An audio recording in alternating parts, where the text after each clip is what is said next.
Bom dia, alunos!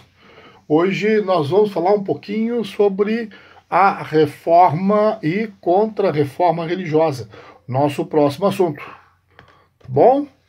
Tá, então a gente está inaugurando agora o nosso segundo trimestre, né?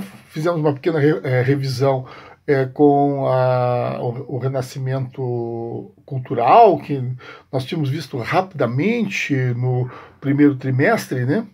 E então retomamos alguns aspectos importantes que eu acho que é fundamental a gente, né, nós alunos do sétimo ano, sabermos, tá? Para o ano, né, em curso.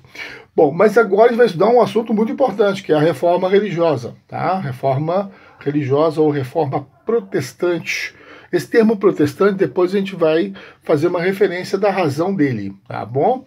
No momento agora, a gente vai trabalhar o conceito mais, né, no sentido original, a reforma religiosa. E o que foi a reforma religiosa? A reforma religiosa foi um movimento ocorrido no século XVI, muito importante isso, tá? O renascimento cultural ainda estava em curso quando ela aconteceu, existe uma relação entre reforma religiosa e renascimento cultural, que nós vamos ver daqui a pouquinho. E ela aconteceu, então, inicialmente na Alemanha, então século XVI na Alemanha. Teve como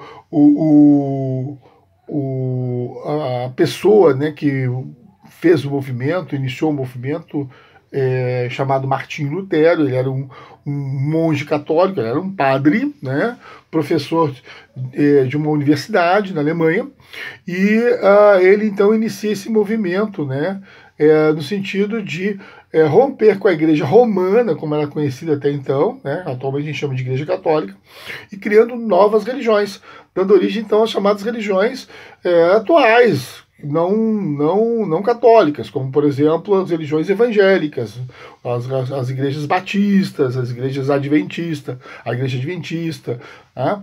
a igreja luterana, né? A igreja anglicana e outras igrejas, né, que surgiram então a partir desse movimento iniciado por Martinho Lutero, tá bom?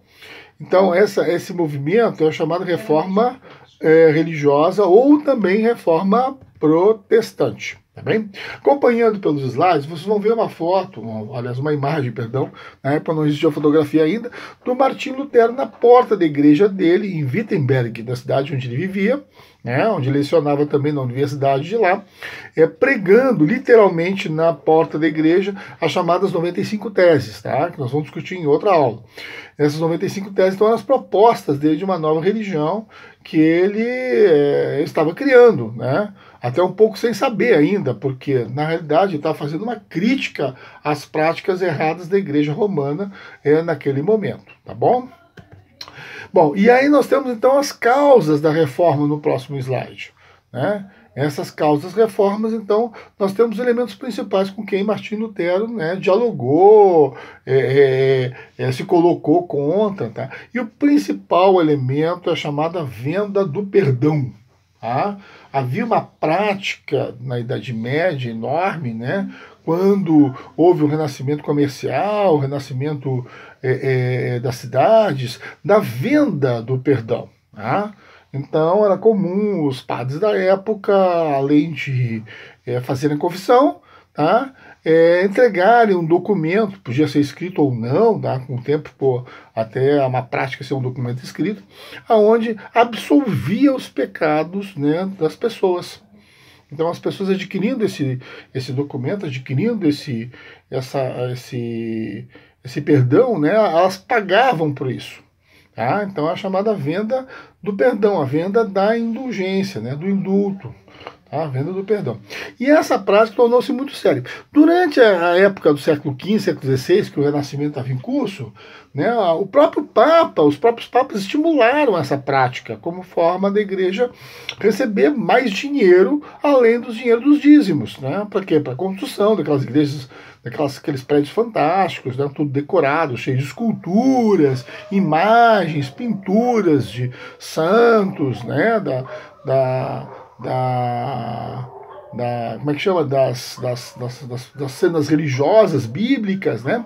Então, tudo isso, né, custava dinheiro, e uma forma de obter esse dinheiro através desse comércio, né, da absolvição. Né?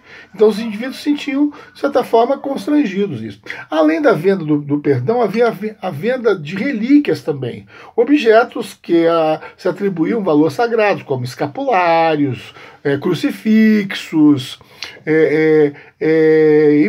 imagens, né? Então, né, estátuas que as pessoas levavam para casa, colocavam nos oratórios, tá? E algumas coisas até um pouco absurdas, como por exemplo ossos que seriam atribuídos a santos mortos, né?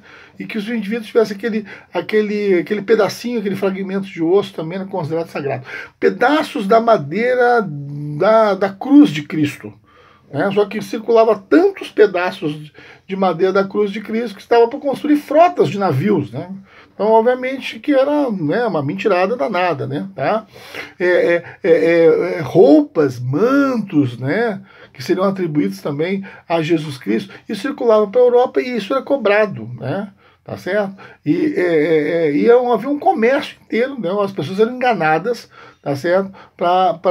No sentido de comprar esses objetos que, de uma certa forma, contribuiriam para eles terem, vamos dizer assim, para elas terem, né, essas pessoas, o direito de entrada dos céus. Na verdade, era, né, uma fraude, no qual Martinho Lutero se colocou, vamos dizer assim, bastante contrário. Tá?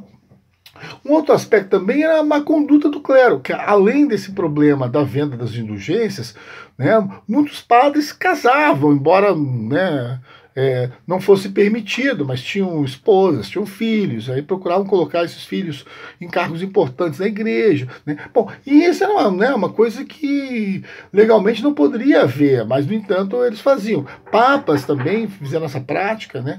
Então, essa conduta moral errada, onde se falava uma coisa e fazia outra, também foi outro aspecto muito criticado pelos reformistas na época. Além disso, havia um problema muito sério, né? O comércio se desenvolveu, cresceu, progrediu, mas a prática comercial, a rigor, era pecado. Né? Desde Tomás de Aquino, né? Um padre, um intelectual que viveu no final da Idade Média, ele, vamos dizer assim, reformulou o pensamento da igreja em muitos aspectos positivos, mas ele colocou uma coisa que acabou criando um problema muito sério, que era a condenação do lucro. Então, as atividades, por exemplo, comerciais, o empréstimo de dinheiro feito pelos banqueiros, tá? As práticas de seguro, isso era considerado pecado. E, no entanto, né, obviamente que o comércio não deixava de existir, em função de ser consideradas essas atividades pecaminosas.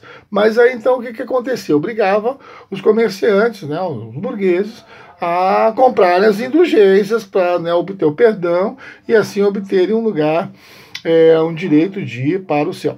Então, né, essa contradição vai fazer com que muitos comerciantes comecem a perceber que isso, na realidade, era uma falácia, né?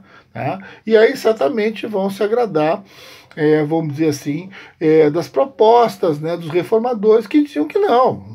Uma coisa é a crença em Deus, outra coisa é a atividade mundana do comércio, né, que não são coisas que se contraponham, né, muito pelo contrário, até, tá, alguns deles vão dizer até que o indivíduo que enriquece é o indivíduo que obtém a graça de Deus. Né. Bom, então, em suma, né, vai haver uma crítica muito forte a essa condenação ao lucro, que vai fazer com que a reforma religiosa, né, seja apoiada também por esses comerciantes.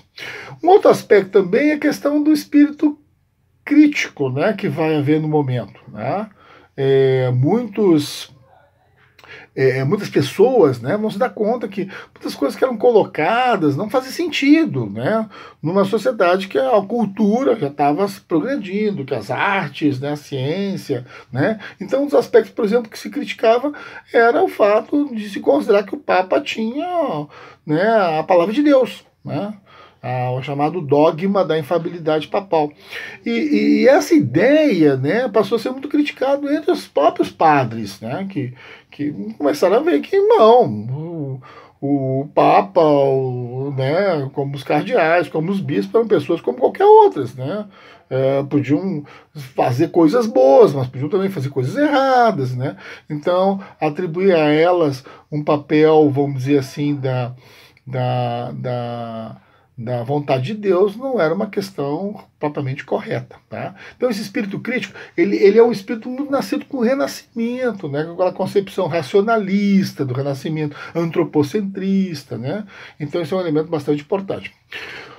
Um outro aspecto também que a gente pode colocar, que é importante, é o fato dos reis, né, dos príncipes, da nobreza feudal em geral, também viam com muita atenção a questão do poder da igreja. Né? Os reis queriam acabar com essa influência dos papas, dos cardeais, dos bispos sobre o seu governo. Tá? Ao mesmo tempo se interessavam em ser donar da posse das terras da igreja. Né? Em muitos lugares, os mosteiros, os monastérios, estão lembrados? Né? Então havia os mosteiros, os monastérios e as abadias, né? Tá? Que além de grandes construções, envolvia terrenos monumentais, terras monumentais, eventualmente com centenas de servos e assim por diante. Então isso tudo despertava também a cobiça. Né? O rei, por exemplo, que se apossasse das terras da igreja, né, ele ficava extremamente poderoso. Então era uma forma também, né, de incentivar, né, o rompimento com a Igreja Romana e criar-se novas religiões. Tá bom? Com isso, caros alunos, nós estamos terminando então o assunto nosso desta sexta-feira, dia 29, tá? Onde tem uma atividade que eu já coloquei para vocês. Tá bem? Vejam os slides, dê uma lida no capítulo do livro. Essa atividade é para entregar somente na quarta-feira, até quarta-feira, né? Na quarta-feira vai ser dia 1º, 2, 3, 3 de junho. Então há bastante tempo de vocês fazerem um bom trabalho, tá bom? Eu vou encerrando por aqui, porque senão nosso arquivo fica enorme e fica difícil de eu postá-lo no YouTube, tá bom? Para vocês terem acesso. Então tudo de bom, depois falamos na nossa próxima gravação.